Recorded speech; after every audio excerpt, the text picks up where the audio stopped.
The following program contains scenes and language of a frank and explicit nature. Viewer discretion is advised.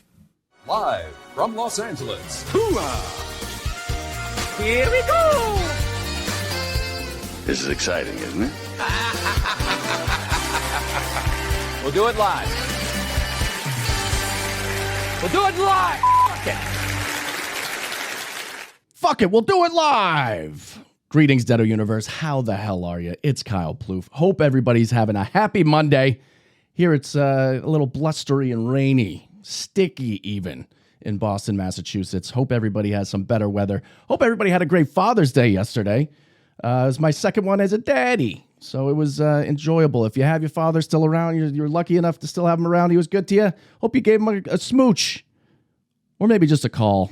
If you're like myself, your dad has passed on. Hope you, had a day to yourself, a moment to yourself even. Celebrated the good times, raised a toast, and kept the joy and positivity going on into the world. And that is what the first story we have. Although it's a dark story, there's a lot of inspiration behind it. You guys have known about this. It's been 8 days. Oliver Tree, 32-year-old musician, has passed away in a helicopter crash in Rio de Janeiro, Brazil, which first, I just, can we just say fuck helicopters? Fuck helicopters. When I first moved to New York City in 2009, well, I moved there in 2008. In 2009, they had those tourism helicopters that would just take off from the port on the river, and they would whip around the city. I moved there within, 6 to 8 months. Two of them friggin' head-on collided with each other. Same thing that happened in this story. And I swore in that moment, fuck aviation forever. But my friends, they're airplane and airline pilots.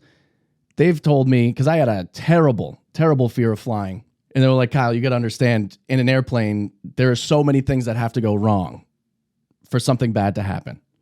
There are so many protocols. You go down a checklist, and if everything's fucked up, then you're like, shit, it was a good run. Oddly enough, the higher up you are in an airplane, the safer you are. When it comes to helicopters, this is just my personal feeling, because if there's helicopter pilots listening, they're probably like, shut the fuck up, you don't know what you're talking about. It just seems to me like anything could go wrong with a helicopter. You got giant rocket engines on the side of an airplane. You got a little, just a propeller. I don't know, they just freak me out. But I am upset about Oliver's passing because he just seemed like a genuinely good dude. I'm sad I only knew a couple of his songs. I knew Life Goes On and Alien Boy. And there was another one, I believe, Hurt. Those I had heard going around. And Life Goes On was, on my Spotify. But now that I'm uncovering like all these interviews and stuff that he did, he was a very thoughtful, wise beyond his years guy. So here we're going to get some Monday motivation with some of his quotes. Who cares? People are going to judge you in life. And I find it's much easier to just be able to take a deep breath. Remind yourself who you are, what you do, what you stand for, what you live for. In that moment, we're constantly changing and evolving and growing, and people don't resonate with that version of you at that moment. Fuck them. Hard times don't break the man. Hard times make the man. And that's something that Oliver understood. He had been through a lot. This next excerpt here from one of his interviews, very telling about the stuff that he's been through and why he is the way he is. When I was 13, my cousin Wayne got spiral meningitis. Within a week, he became brain dead and died. After that moment, I was like, I could die at any time. And so I just wanted to take any moment on and try everything, which ultimately ended up me becoming a drug addict. I started selling drugs. I got kicked out of my home. I had an LSD trip where I actually watched my own funeral, and I had what's called a rebirth. I died, and I woke up the next day, and I realized I was still alive. I had an opportunity to play a big concert. And then music became my savior, my healing, my religion, and it gave me a second chance to take my addiction and become addicted to something that could actually save me and help other people in that process. Been making an album this last 2 years, and I've been recording over 80 different countries. Instead of using money to go into expensive studios, I'm using the money to be able to go and explore the world and create memories so the money doesn't fall through my hand, but so that I can connect with humans around the globe. What's your advice and message to people maybe struggling through some sort of addiction or going through a painful moment? Remind yourself at that moment when you're going through that suffering that's a reminder of how precious life is and how short life is, and use that as momentum to push you to take advantage of every single second of every single day. So make the most of it. Don't live your life to satisfy other people. Do it for yourself and what's right for you. Take control of your own life and make it better. Have a positive impact. What a legacy this dude is leaving behind. He apparently was at the Comedy Store a lot. A lot of my friends actually knew him, said he was an amazing dude, very talented, and a genuine soul, which is very rare to come by in the entertainment industry. But on the Zach Sang show recently in April, he announced, his plans for after he passed away, and it sounded so crazy because he was 32 years old. What are we talking about? But he was on the Zach Sang show. Zach, I don't know if you guys know him. He's a great interviewer. Talks to everybody in the music business. He had Oliver Tree on the show, and he was opening up about what he wanted to happen to his wealth after his passing, because he was saying he didn't want it to go to future kids or his family, his parents, nothing. He wanted it to go to actual musicians who are out there trying to make a positive impact on the world. He said, quote, "I don't believe that any of the wealth or the things that get made from it is mine. So when I die, my will is set up so that when I pass, my family, no one's going to get a penny. He said, I'll get my kids through college. That's the agreement. But there's not going to be a silver spoon. He said, you're not allowed to buy equipment with the money. You're not allowed to go get education and schooling with the money. You have to physically hire people to physically produce stuff, and you're allowed to rent equipment to make things." And he said he had a committee that he set up. So when he passed, they'll vote on what to do with it and vote who gets the money each year.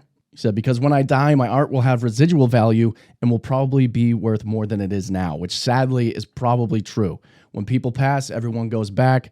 People who have never heard of the person, like, oh, what is this person all about? And that is absolutely happening with Oliver Tree right now. People will finally appreciate my stupid fucking videos and my stupid fucking songs. That's when people appreciate you, when you're not there anymore, which sadly, as we've seen through this show, happens all too often. So his manager said that his legacy will live on through his foundation/endowment named, quote, Dr. Oliver Tree's Extremely Epic Grant for Baby Geniuses. And that's coming soon. So keep your eyes peeled. If you're a musician out there listening and, you need some funding, you want to try to make the art you really want to make on a grander scale, keep your eyes peeled and find out how you can apply. So rest in peace, Oliver Tree, 32 years old, gone way too soon. Moving on to the second story. A Netflix documentary, another one. Move over, Sharilla the Killer. We now have Maternal Instinct. I feel like Jay Leno. Have you guys seen this? Have you seen this? Maternal Instinct? Now, if you haven't seen it, there's going to be some spoilers, so go check it out, come back, or if you don't mind it being spoiled for you.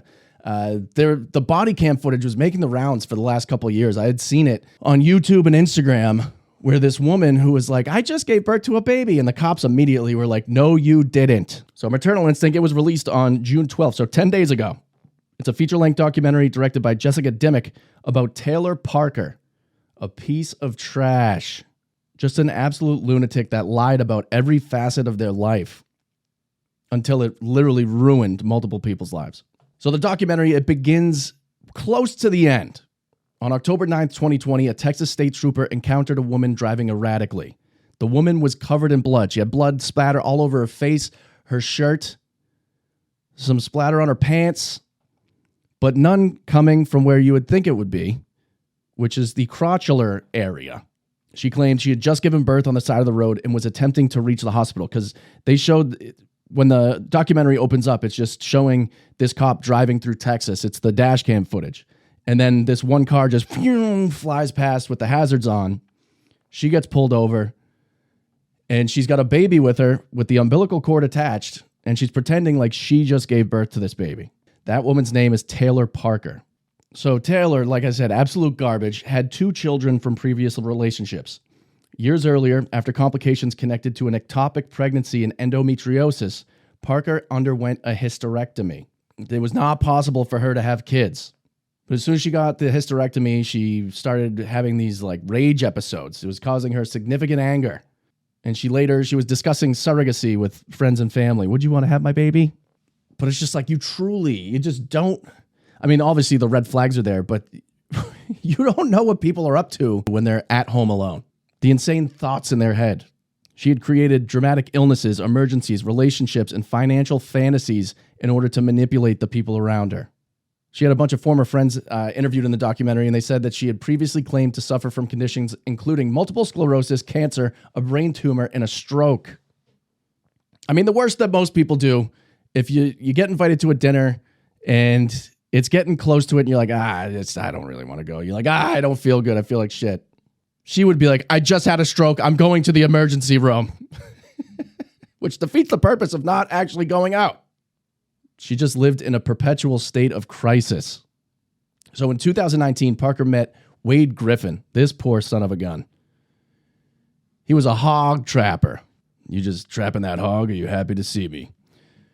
That's his profession. He's a hog trapper in rural East Texas.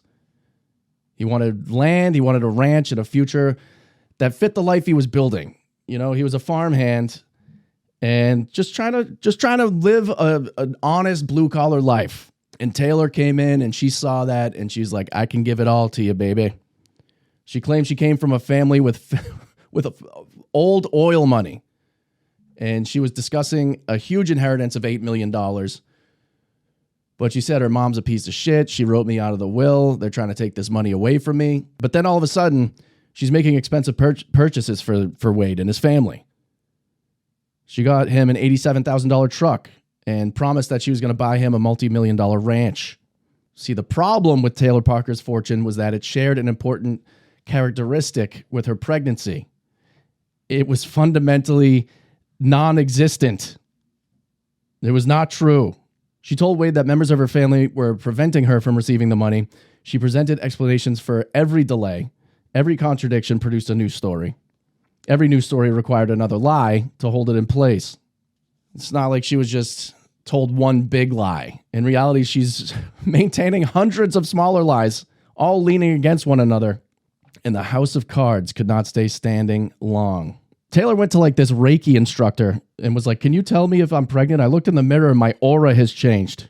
And the lady's like, I can't tell you if you're pregnant. She's like, well, how do we break this news to him that I'm definitely pregnant? And she's like, don't, because you don't know if it's true. All you have to do is piss on a stick. She didn't say that. That's me describing it. So the whole time people are like, there's no way she's pregnant. Family members are starting to get worried. So they're calling all the clinics she said she went to. And the clinics were like, we can't tell you, anything that involves medical records. But with what you're telling us, because the family was like, we don't know if she's actually pregnant. We don't know if she's a scammer. They were just like, trust you. They literally told them to trust their guts. Because Taylor was showing up. She wouldn't let anyone near her or touch her belly. She had bought a silicone fake pregnancy stomach on Amazon. And she told Wade, I can't take my shirt off around you. I'm self-conscious about the stretch marks. Or it's because you are wearing a silicone stomach because you are faking a pregnancy because you're a fucking psycho. She was creating medical paperwork. She used images and documents designed to make it look authentic. She wore the fake pregnancy abdomen and posted photographs. She planned the gender reveal, all that stuff. Now remember, she's had a hysterectomy. There's not a medical way to make a pregnancy viable inside a person with no insides anymore. But some people bought the story. Wade was talking to people being like, I don't know, man. I think she's full of shit. My family's telling me she's lying. And then, he had people around him that were like, just trust her, man. It's why would she lie about this? Because people like Taylor abuse the way things are. There are social boundaries. There are privacy laws. HIPAA. You're not allowed to divulge any medical information to someone else about someone else. And she knows that. There were a couple comedians that actually exposed this woman for lying about cancer. They always have a GoFundMe. There's always something to gain. And people believe this woman. She had GoFundMe. She was getting like tens, if not hundreds of thousands of dollars saying she had cancer, but it was like the 20th thing that she had. It's just like entertainment, man. You have a bunch of projects and then one really launches you. That's how some people treat GoFundMes. People want to believe. That's how, but people say there's so much bad in the world. It's like, the world's pretty good. The amount of people that band together to help people out that are in an awful crisis it's enormous. It's a wonderful thing. But people like this take advantage because there is a natural reluctance to accuse somebody of faking, a sickness or a pregnancy because it makes you look like a psychopath. But people like this know they can exploit that. Wade's mother, Connie, and Wade's friend, Stephanie Ott, became suspicious. They attempted to verify Parker's claims, so they were the ones contacting the medical providers and laboratories. But HIPAA prevented employees from simply revealing Parker's medical information because all of the people at the clinics, they understand. They have the medical record in front of them, knowing that she had a hysterectomy, and they know that they can't say it. So they're like, hey, you might be onto something. We can't tell you, but you might be onto it. But Taylor always had something to say. Like if a document didn't match up with how it should have, she was like, oh, somebody entered it incorrectly. If a hospital could not confirm something, it was a privacy issue. If there was an appointment that was missed, there was an emergency. She was supposed to give birth 10 months in, by the way. If you don't know, pregnancy is 9 months. And so 10 months in, she's like, I'm going to have the baby. And then she was like, oh my God, I couldn't have the baby. Someone called in a bomb threat. You're damn right someone called in a bomb threat. You fucking called in a bomb threat. If somebody had challenged her with proof, that person became part of a conspiracy against her. Which you got to love that when people are like, everyone's conspiring against me. Or maybe you're lying. The documentary's director argues that Parker was particularly skilled at telling different versions of the same lie to separate groups of people, ensuring those groups distrusted one another rather than comparing information. Triangulation. Social engineering. Those people exist. Now, as her due date's getting closer, her online behavior becomes increasingly alarming. Evidence presented at the trial included searches connected to purchasing silicone pregnant bellies, locating birth mothers, newborn adoption, and cesarean section videos. And the prosecution, of course, argued that they demonstrated preparation. Why is she looking up how to do a C-section? Well, because of course she needed a baby to appear before the deadline. She could have just been like, oh, I had a miscarriage. Sorry, everybody, false alarm. But she knew that people were expecting that. There were people straight up saying she was a fucking liar. And if she was just like, I had a miscarriage, then it would give them room to be right. And she couldn't have that. So she needed to get a baby from somewhere. This is where Reagan Simmons Hancock shows up. Reagan Simmons Hancock was 21 years old. She lived in New Boston, Texas, and she was pregnant with her second daughter, Braxlyn Sage. People who knew Reagan said she was awesome. She was warm, inclusive, trusting. She made people feel welcome. And so Taylor had originally entered Reagan's life as a photographer. Taylor was the photographer for Reagan's wedding in 2019 and then continued interacting with her afterward. Parker actually inserted herself into photographs and behaved less like a hired vendor and more like a developing friend. Can you imagine if you hired someone to do your wedding and they're jumping in with the family to take pictures? But Reagan didn't see that as a red flag. She was like, oh, she's that friendly and warm. I can trust this person. They were both two pregnant women that were going to help each other through their pregnancies. On the morning of October 9th, Taylor Parker sent Wade Griffin towards Oklahoma with instructions to meet her later at a hospital. And instead of going to that hospital, Parker went to Reagan's home at approximately 7:30 in the morning. Reagan was about 35 weeks pregnant. Her young daughter, who was 3 years old, was also inside the house at the time. Parker attacked and killed Reagan and removed Braxlyn from her body. The scale of violence was just so extreme. No additional understanding is gained by, recounting everything. But she essentially killed Reagan and stole her baby. Cell phone evidence placed her departure from Reagan's house shortly after 9 in the morning. At approximately 9:36, a state trooper observed Parker driving erratically, speeding and nearly striking another vehicle. So the trooper pulled her over, and she is covered in blood, being like, I need help. I just had a baby. There's a real baby in there with the umbilical cord seemingly still attached. She's got blood everywhere but, like I said, her crotch, which is exactly where you would start hemorrhaging. The baby wasn't breathing. It's absolutely fucking awful. She was taken to the emergency room by EMTs, and they were super nice to her. They're like, don't worry, relax, because she was going nuts. Because she knows she just killed somebody. 2 people. And they're like, don't worry, we're going to get you checked out. Everything's fine. And as soon as she's in the bed, police show up, and they need to talk to her. They're like, you sure you just had this baby? All right, we're going to bring a doctor in to make sure that you had this baby. Because everyone there is confused. Why is blood everywhere except for where it should be? Taylor Parker was tried in Bowie County, Texas in 2022 because she was obviously arrested It was so quick. The doctor goes in and he was just immediately like, she did not give birth. 0% chance. She was convicted of capital murder, committed during the course of a kidnapping or attempted kidnapping. In November 2025, the court affirmed Parker's conviction and death sentence after considering 25 claims of error. So she was trying to get out of it, and they were like, no, she is absolutely on death row. She was sent, I believe there's 6 other women in the facility that she's at. Some people think the death penalty is harsh because she's mentally ill, clearly. But that's not fair to mentally ill people, goddammit. Most mentally ill people are not violent. I know we love it in our movies and our true crime documentaries. Oh, they were crazy. So what? Some people just gotta go. If you could pull off something like this, if you're capable of committing an act, several acts, hundreds of acts that lead to this, bye-bye.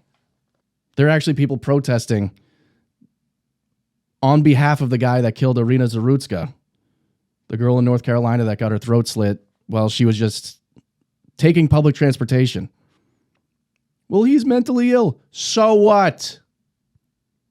Just came out that his brother and sister have also killed people. Bye-bye. So, of course, we had to gloss over some things in that story, but that's the gist of it. It's fucking absolutely chilling that someone is out there capable of something like that. And it does seemingly happen every few years where there's a pregnant woman whose baby is stolen right out of her. It's fucking terrifying. So if you haven't seen the documentary, brace yourself. You're in for a wild ride. I know I went through pretty much the broad strokes, but there is more to it. And wow. R.I.P. Reagan Simmons Hancock, 21 years old, gone too soon. And of course, her baby, Braxlin. Moving on to our last story of the day, Clive Davis, dead today at 94. Clive Davis, of course, music industry mogul. A lot of people blame him. They say he's the architect, the man who created Diddy. But did he? Clive Davis, one of the most influential executives in the history of American music, has died at 94. His family confirmed that Davis died at his Manhattan apartment after recently being hospitalized for an upper respiratory issue. Clive wasn't a singer. He didn't know how to play a guitar. He didn't dance in a music video, but he was the guy that determined which singers, which guitarists, which performers the rest of the world would hear. Clive Davis was a lawyer. He graduated from Harvard Law School right here in Cambridge, Massachusetts, and joined Columbia Records as in-house counsel. But Davis rose rapidly. By 1967, he was president of Columbia Records. Can you imagine? You come in, you're like, review some contracts, and then all of a sudden you're the top dog. He became known for identifying artists who could connect with an enormous audience and preparing performers with material capable of transforming their careers. They say his influence touched Janis Joplin, Bruce Springsteen, Barry Manilow, Aretha Franklin, Carlos Santana, Whitney Houston, Alicia Keys, Rod Stewart, and many others. As we covered in the Whitney Houston episode, his relationship with Whitney Houston may have been the defining partnership of his career. Davis encountered Houston while she was still young and helped guide her development into one of the most successful vocalists in recording history. It was said Davis understood how to build the songs, production, marketing, and other career structure around that voice. They say that Davis was particularly effective at reviving careers. They said he had an idea for Carlos Santana because Carlos, he was already respected. He was a legend. But respect and being, successful commercially in the current age, it's not the same thing. So Davis was like, why don't we just get you with all the contemporary artists? Pretty much just said, what if we take this guitar legend and put him with the guy from Matchbox 20? It's just like the ocean over the moon. Under the moon, however it goes. You got the kind of love that can be so smooth, yeah? Give me your heart, make it real, and let's forget about it. Copyright strike incoming. It was a massive commercial event. It won 8 Grammy Awards and returned Santana to the center of popular culture at the time. He's had a complicated career. He was fired from Columbia in 1973 amid accusations involving company funds. He later pleaded guilty to a tax-related charge and paid a fine. Oh. I took a criminology class in college. And it's crazy. White-collar crime pays, bro. It pays. You could go up to someone on the street, put your finger underneath your shirt, not actually having a gun, saying you have a gun, and say, give me $1. And you will go to jail longer than someone who takes your entire family's collective life savings because there was no threat of violence when you took their life savings. And if you hide the money good enough, you could keep it after you get out of jail, if you even go to jail. But instead of disappearing, he rebuilt his position through Arista Records. Arista became home to artists including Whitney Houston, Barry Manilow, Aretha Franklin, TLC, and others. Into his later years, Davis remained a major figure through his annual pre-Grammy Gala and continuing involvement with Sony Music. It's crazy how you would think misappropriating company funds, taking more for yourself, not paying the artist, that would be a red flag on any person you would think's resume. But with the greed of executives, they were like, this is our guy. Get him in the room. We don't have to pay the artist. More for us, see? But there are rumors persisting about this Clive Davis. Suge Knight claimed on his podcast, from prison, by the way, in 2024, isn't that nice? You can run two people over, go to prison. It's all caught on video, and then you still got a podcast. He said 2 years ago, he had heard from Jimmy Iovine, Clive Davis, and Diddy were romantically or sexually involved. God, what would that room smell like? No, thank you. Davis's representatives later rejected Knight's broader allegations about Davis and Diddy, calling them fabricated and unsupported. There are rumors that Clive Davis created or trained Diddy. Jaguar Wright and Suge Knight have separately claimed that Davis was more than Diddy's financial mentor, that Davis allegedly taught him how powerful entertainment figures could use sex, drugs, and humiliation and secrets to control people. Jaguar Wright has publicly said that Davis was Diddy's greatest teacher and claimed Diddy was essentially designed by older industry executives to become the figure he became. Because Clive Davis also helped Diddy create Bad Boy. Comedian Eddie Griffin claimed that Diddy recorded powerful executives, allegedly including Davis, and suggested that federal raids on Combs' properties were really intended to recover compromising recordings. Griffin had been saying that Diddy was essentially sacrificed to protect the people above him. Davis and Arista partnered with Combs when Bad Boy Records was getting started in 1993. That relationship provided financing, distribution, and corporate infrastructure that helped turn Bad Boy into a powerhouse. Their association was not secret. I mean, this is all very well-known stuff. Diddy was actually publicly honored as an industry icon at Davis's 2020 pre-Grammy Gala, which I'll read the article here in a second. So there's no doubt about it. Davis unquestionably helped make Diddy professionally powerful. So on RollingStone.com, they wrote a whole thing about Diddy, saying, quote, "There's the elephant in the room, inside the beautiful chaos of Clive Davis's pre-Grammy Gala." This was written on January 26, 2020. So they start off by saying that the Clive Davis pre-Grammy Gala in Beverly Hills Saturday night was 6 hours long, ran from 7 p.m. to 1 a.m. at the Beverly Hilton Hotel.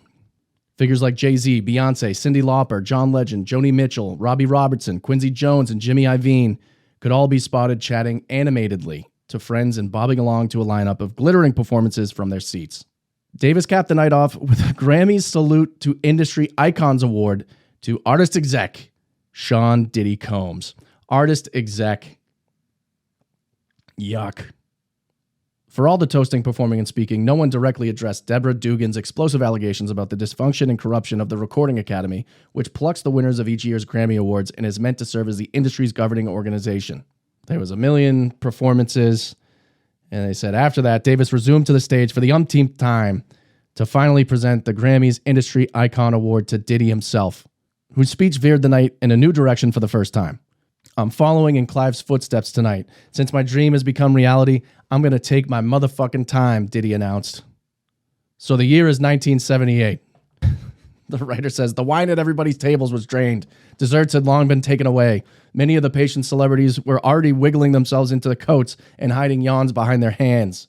But Diddy went on to speak for over 45 minutes, during which time Davis rose from his seat several times and began ambling his way to the microphone slowly, only to be thwarted by Diddy's recounting of yet another chapter in his life." These fucking egomaniacs. Diddy addressed the poverty and racism that plagued his career before telling the story of his determined gradual climb to become one of the music industry's most influential record executives under the mentorship of those like Clarence Avant and Jimmy Iovine.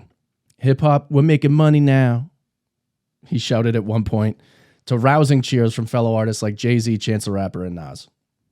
Then the honoree said goodnight by being the first speaker of the entire affair to truly address the news and rumors surrounding the Recording Academy. There's an elephant in the room. The room hushed. Feet that had already been ready to turn around to the exit were stilled. There's something I need to say to the Grammys, and I changed my middle name to Love. So I say this with love to the Grammys because you really need to know this. Every year, y'all be killing us, man. Oh, that's nice he changed his middle name to Love. One of the most unloving people ever. I'm peace and love. He said, I'm talking about the pain speaking for the artists, producers, executives. The pain that you inflicted on everyone. He's trying to paint himself as an artist when he is one of the worst executives to ever exist. The only reason that 50 Cent documentary existed, Diddy was recording a documentary about himself to make himself look good.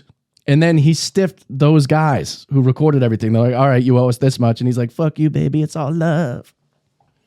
And so they turned around and 50 Cent was like, I will pay you whatever you want for that footage. And so they get paid and he puts it out unedited and it looks horrible for Diddy. The amount of time it takes to make these records, you pour your heart into it. It just wasn't an even playing field. For most of us, this is all we got. This is our only hope. Truth be told, hip hop has never been respected by the Grammys. That might be true. Hip hop might not be respected by the Grammys, but you don't fucking respect your own artists. Just came out recently that Mace only got paid $20,000. $20,000, made multi-million-dollar records. 20 grand. He said, for years we've allowed institutions that have never had our interests at heart to judge us, and that stops right now. I'm officially starting a clock. Y'all got 365 days to get this shit together. He doesn't act that way when it comes down to him cutting the check or him giving recognition to anyone else. It's all about him. And now he's in prison.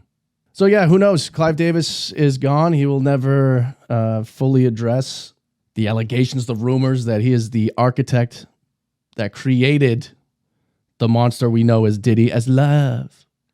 But I can completely see it being possible. But in any case, we digress. Those are the stories for today. We'll be back soon. And until next time, don't go dying on us. Bye-bye. You have just heard A true Hollywood. Shocker. I have never seen anything like this before. The movies, Broadway, music, television, all of it. A place that manufactures Nightmares. Okay, everybody, that's a wrap. Good night. Please drive home carefully and come back again soon.